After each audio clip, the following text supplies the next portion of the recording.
Welcome, everybody, to this week's lecture about different types of non-democracies. And these are the things that you should know by the end of this lecture. So non-democracies come in a lot of different flavors. And when we think about them, we usually tend to associate them with specific people.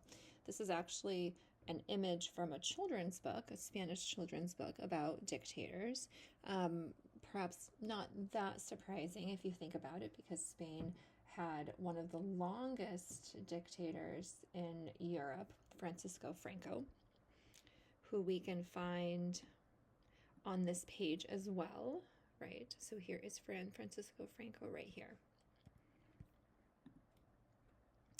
Now, all non-democracies are similar in the sense that they have these types of characteristics that are mentioned on this slide.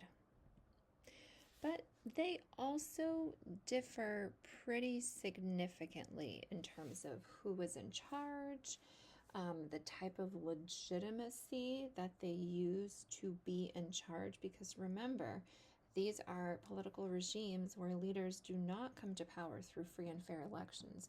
So they don't have that type of rational legal legitimacy, and they have to rely on, especially political ideologies, to support the claims that they give for why they and not somebody else should be in charge. They vary in terms of whether they have strong institutions or weak ones. They vary in terms of whether they allow elections to be held at all, or if they do they allow multiple candidates to run? And they also differ from each other in terms of, do they try to control all of society, like all of the political and cultural and any kind of association, or are they a little bit more lax by allowing some degree of civil society to function? So what I'm going to do is I will go over the different non-democratic regimes that were covered in our textbook for this week. And I'm going to start with communism. So I really like this, right? I don't always start a revolution, but when I do it with class. I think it really nicely sums up Marx's view on the world and the role of economics in it. So here are some key terms that we need to know about classic communism, right? This is like the Marx version of it. And essentially what Marx's historical materialism was arguing for is that economics and the means of production, aka who has control over which part of the economy, dictates pretty much everything else, right? So economics dictates politics. Now, classic communism was designed to solve a problem. And the problem was that capitalism was alienating people, right? And this is because, according to Marx, ideally we get our fulfillment from the labor, from the jobs that we have. I mean, we might think in today's world that there's more to life than just your job, but per Marx, right, people express their fulfillment through labor. And capitalism makes it impossible to do this as an economic system because it is inherently, according to Marx, it exploits workers, right? So it exploits the working class, it impoverishes them at the hands of a elite minority, the bourgeoisie, the property owning class, and it's a system of the rich, by the rich, and for the rich. And the political component of this, right? So the economic part is that Marx was analyzing that there were these economic issues related to who controlled the means of production. And so what should happen is there should be a social revolution led by essentially the working class, aka the proletariat, and then afterwards you would get this, at the end of this transformation process, a communist utopia, although Marx was pretty unclear as to how that was supposed to happen.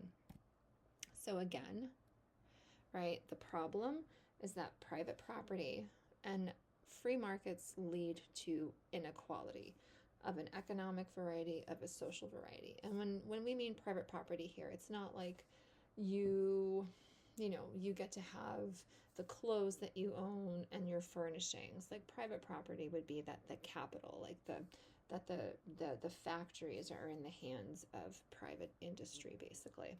And so if you think the problem is that private property and markets lead to inequality, well, what you're going to try to do is you're going to try to eliminate those things.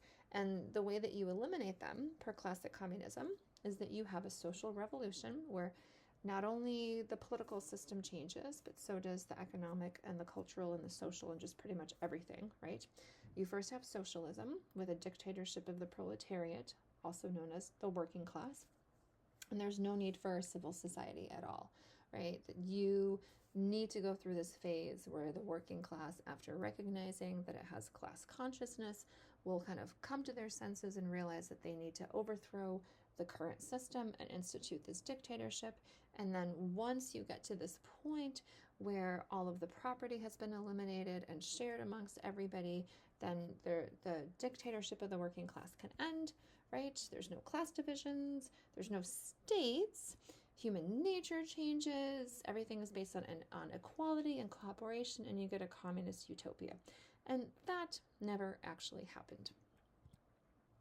Right, so just a couple more figures here to show you Marx's phases of human history, right? When we go from feudalism to capitalist democracy, you have a rise of the bourgeoisie. When you go from capitalist democracy to dictatorship of the proletariat, you have a rise of the proletariat, you have a social revolution, and then here the state is supposed to wither away. And I like this flow chart because I think it does a nice job of clarifying the difference between socialism and communism per this classic communist version that's associated with Marx, right? So do the workers own and control the means of production? If they don't, then you don't have either socialism or communism, right? But if they do, then the question becomes, has money and the state been eliminated? And if they have not, then you're actually in a socialist stage. If they have, then you're in communism, right? So we never actually got to the true version of communism in this classic variant that Marx had envisioned, because in the countries that instituted a communist revolution, there was still a state and there was still money. All right, so what did this look like in practice? Well, you have orthodox communism with the Russian Revolution in 1917. Here is Lenin on the right. So there was a big difference for two reasons between the way that classic communism, aka Marx, envisioned this progression and what happened in reality. And the reason for that is because Marx was not particularly clear on how you would get from a dictatorship of the working class, of the proletariat, to a communist utopia. So that was kind of a question mark there. And two, the communist revolution, right? So this revolution happened in effectively the wrong country. Marx had thought that you need to have a big working class that's being exploited, and that working class needs to basically realize that it is a class, that it comes together, and that it wants to take action. But there was no big working class in Russia at the time of the Russian Revolution because it was primarily an agricultural-based economy. So there wasn't this capitalist democracy that was supposed to be overthrown by a dictatorship of the proletariat. So what you actually had was a dictatorship of elites. Lenin proposed this vanguard party that the elites were going to basically take the helm of the ship, steer it towards socialism with the end goal of communism. You'd stay in the socialist phase longer because you didn't actually have the workers doing this. You need to have some elites doing it. But eventually that the revolution would come faster because you wouldn't have to wait for Russia to go through, to become a capitalist democracy before the workers recognize they're being exploited, and then they can make some change. Another difference that happened in the actual practice of communism in this orthodox version in the Soviet Union is under Stalin. So Stalin had an economic plan He decided it was okay to do socialism in just one country, so you didn't need to have this big international revolution that Marx had envisioned. You could just focus on one country at a time, and that it wasn't so much that we were going to abolish private property as the state was going to collectivize and take all of the private property and basically maintain it, right? So you had state socialism that ensued with, for example, the first 5-year plan was introduced in 1928. So the government planned out all of the economy, right? The farms, people who had private businesses, like small businesses, that was all taken over by the state. So the state ran all of what was before the private property. And in the process, the political component of Stalinism, and what happened ultimately is that the USSR became a totalitarian regime. So here is some information about what a totalitarian regime is. This is an image from an article in the New Yorker that actually talks about Stalin and the year of 1937 through 1938, where you had a lot of political repression happening. So any kind of political opposition was being purged, right? And so you had an economic version of Stalinism that modified classic communism, and then you had a political version as well too. And what you essentially ended up happening is, rather than a dictatorship of the working class, you got a dictatorship of elites, where it was the elites who in the end had special privileges, and you had to be a member of the Communist Party to be able to be afforded those privileges, to have nicer things than just like the average worker. That's what this nomenclatura refers to, that the Soviet ruling class. And so what ended up happening is that a political ideology that was a version of classic communism that was meant to lead to equality, right? Ultimately, to try to change the economic system to be more equal, ended up being pretty unequal at the end of the day. Where you did have development happening, so you did have the economic growth and like gross domestic product of the Soviet Union increase over time. But because you had a one-party state, because you didn't have any checks and balances on the leaders, because you did have a dictatorship of elites, that development started to get unequal, and the economy stagnated, and that did. There were many reasons, but that ultimately led to the downfall of the Soviet Union in the early 1990s. And so these were the countries that had communist regimes in the 1980s. And those that are italicized still have a communist party as of 2016. Although one thing to note is that just because your name of a party says it's communist does not mean you have the type of command economy that the Soviet Union had. Like, for example, right, China has a communist party. China under Xi Jinping has become more repressive, but when China started to grow a lot economically, it was because the economy liberalized a lot. So they went from having extreme, say, like state planning to having more of a market economy. All right, so fascism. Fascism is an ideology, say, unlike communism or socialism that emerged in the 19th century, as well as liberalism also has its origins in the 19th century. Fascism was really prominent in this inter-World War I, World War II period in Europe in particular, right? With Italy and Mussolini, and then Nazi Germany and Hitler. And Spain, to some extent, had a dictator, Francisco Franco, who was considered to be fascist. But Franco's version of fascism was more opportunistic, where he used the Spanish Falange, the fascist party, as a way to gain control of the country and adapted the ideology to suit his ruling needs, as opposed to being like traditionally fascist, like we would say Italy and Nazi Germany were. So here are some main characteristics about fascism, right? Very authoritarian, totalitarian, actually. very militaristic, very nationalist, right? Very much considered society to be a living organism. You should not have individuals that are separate from the state at all. It was a very like anti-ideology. It was very anti-liberal, anti-communist, and as I said here, very totalitarian. So let me explain what I mean by that. So the core themes of fascism is that it's very anti-rational. So it really was meant to go against the grain of all of the Enlightenment thinking that had happened with the emergence of, say, like liberalism as an ideology, and even socialism and classic communism as an ideology. But it was very much like an anti-ideology. Anti-intellectual, anti-liberal, anti-conservative, anti-capital, and even anti-communist, right? Mussolini, for example, was quoted as saying people should have, there should be action and not thought, and inactivity is death. And so it really focuses on this organic community. Struggle is something that should be embraced.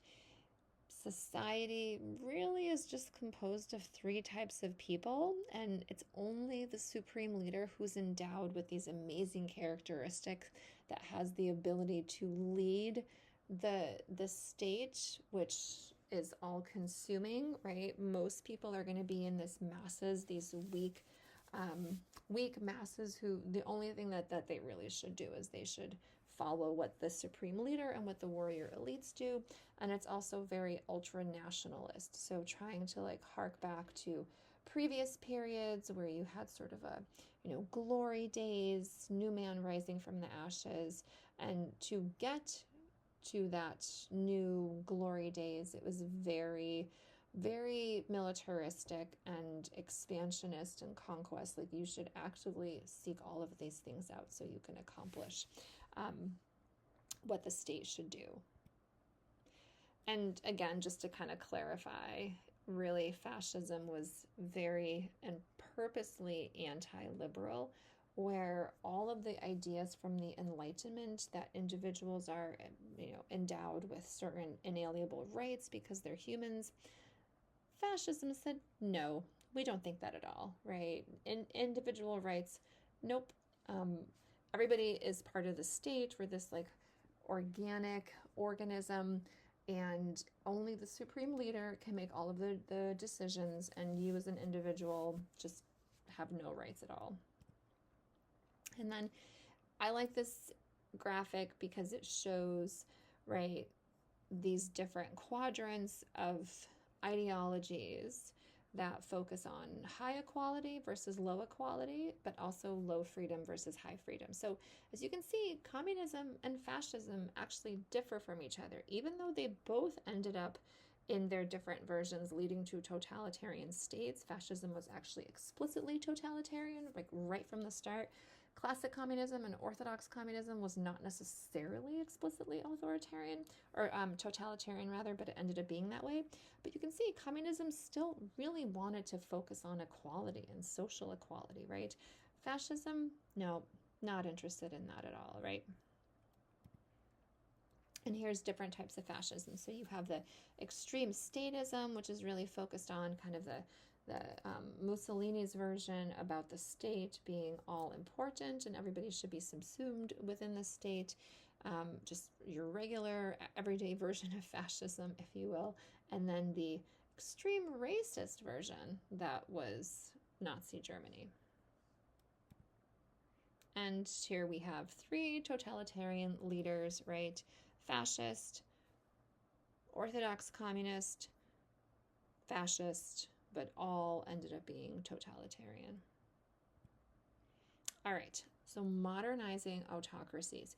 Now, we're going kind of in order of history chronologically, where we start with socialism, and we start with, for example, the classic version of communism and the orthodox communism that emerged. Then we move a little bit forward into time with fascism, and now we're talking about modernizing authoritarianism as something that was common after World War II, when a lot of countries became independent who were former colonies.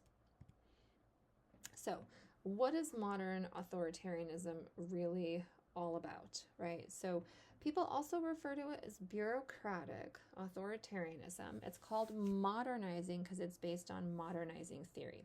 So this is the idea that if you wanted to develop economically, so basically you wanted to go from being a poor country to a rich country, you had to go through the same process that quote unquote Western countries underwent to develop, right? So you had to go through different stages of economic growth. There's a model called Rostow's stages of economic growth that are very like linear and go in steps. And you do things like start with like low skilled but like high labor industries, and then you move up and you become more skilled. Your workforce is more educated. You go into more skilled manufacture, and you develop in the process, right? So that's what modernization theory says in a nutshell.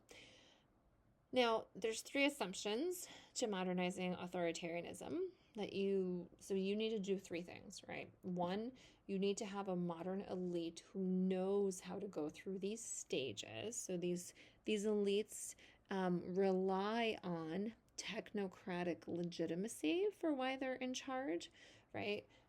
Contrast that to, say, orthodox communism, where the legitimacy came from the fact that you wanted to make society more equal, or fascism, where the legitimacy just came from the fact that the needs of the state should come before people, and there's a supreme leader who knows what should be done. Here, the legitimacy stems from the idea that the country needs to get rich. There's only a certain number of people who know how to do that effectively, right? And so only these modern elites can produce the benefits of development. Assumption number 2, to develop, you need to have national unity. So what you can't do is you can't have elections just yet per this ideology, right? People are not ready for democracy according to modernizing authoritarianism, right? They're not educated enough. They might elect the wrong people. They may vote these elites who know how to develop the country out of office in favor of somebody else. And so you cannot have any kind of political development. You can't become a democracy because the country needs to develop economically. And so people are just going to have to wait for their rights. But they are going to do better for themselves, and maybe if they have kids, then their kids will be able to get jobs. So this is kind of the trade-off, right? We as elites know what we're doing. You can't have any rights though, you average people, because you don't know what you're doing. But don't worry, in the end you'll be richer and things will be fine. That was the basic justification. And so what happened is you ended up having a lot of countries that emerged from being former colonies into one-party states, right? Where there was one political party that was in charge. As you can imagine, when you have one political party, you tend to not have any checks and balances on the executive. And so that does tend to lead to some corruption in many cases. Or you might have the military be in charge, and the military took over the country through a coup because they maybe felt like it was not developing enough, and only they could steer it towards a clear path of development, which was the case with Brazil in our case study in our textbook. But these regimes are less common today. China, you could say, would be a modernizing authoritarian regime because the justification that the Chinese Communist Party gives in part is ideological. So it is on the basis, of course, of orthodox communism, but also that the Communist Party knew how to manage the economy to help China grow and become more economically developed. All right, let's move on to our second to last regime. We're almost there. Electoral autocracy. This is a regime that is the most popular type of autocracy today, right? Fascism pretty much has been discredited. Same thing with orthodox communism, modernizing authoritarianism, not so much anymore, but electoral autocracy is kind of where it's at for dictators. These regimes are basically those that you have elections, but importantly, they're not free and fair, right? So that means that either some people are barred from participating or from voting, and or some political parties are prevented from running from office. And especially those are parties that you think you as the incumbent leader may be popular and could potentially win, and then you have to do the really unpopular thing of, saying that the elections were fraudulent and you're not going to abide by the results, and that could lead to dissent and not a process that dictators want to go through. So you just limit who is able to run for office. There is some civil society and some free press, but it's going to be limited. You use elections, and in part, your stewardship of the economy as your legitimacy, but really the elections are just used to help you maintain your hold on power. They're not actually a stepping stone to democracy.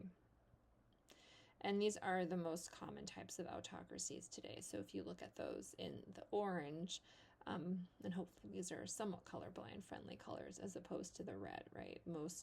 Most autocracies today, not all, but many of them are electoral autocracies.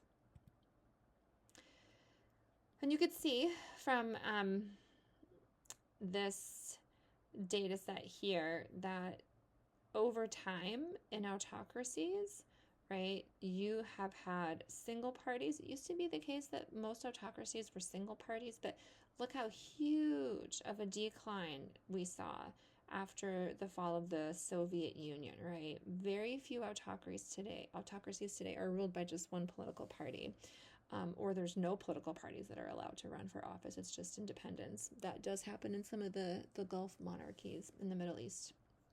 But look at this likewise huge spike in the number of multi-party autocracies.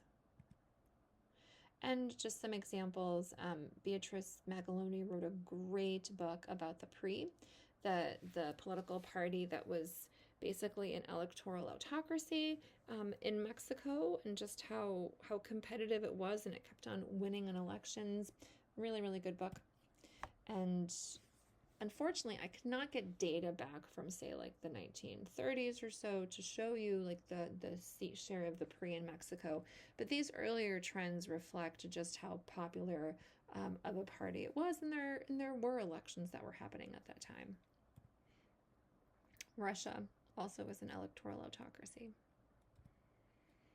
And you can see that the share of seats won by Putin's United Russia Party has also gone up over time. All right, now we've made it to our last type of political regime, a theocracy. So this is rule by God, basically, right? It's an autocracy that uses religion as a source of legitimacy. They've been very common throughout history, in medieval times, throughout Western Europe, but the one that we think of today is not Christian, but it's Islamic. Iran is the example from our textbook, and I'll show you some slides in a moment, but Saudi Arabia could also be an example of a theocracy. Iran is a mix of a theocracy and a republican regime, right, where there's some elements of representative democracy, but they're not free and fair for sure, those elections, whereas Saudi Arabia is a mixture of a theocracy and just an absolutist monarchy. So Iran has religion as the main source of its legitimacy, right? But there are also popular elections, and that is important for maintaining the legitimacy of the regime as well. Although in recent elections, many people have boycotted them, so voter turnout has been really low, which is a signal of just how illegitimate for many Iranians the regime is. And so we could also say that theocracy in Iran has both democratic and autocratic components, right? It's democratic because there are elections for presidents or for the president and the legislature, although of course, like, the president's not a president like in the US where he has some actual power. The president is who is allowed to run for president is vetted by the supreme leader, and so therefore the supreme leader ultimately is still in charge. And here are some infographics that just indicate it's a complex political system, but really the supreme leader is ultimately at the head, as is reflected in these images as well. Right, and that's it for this week.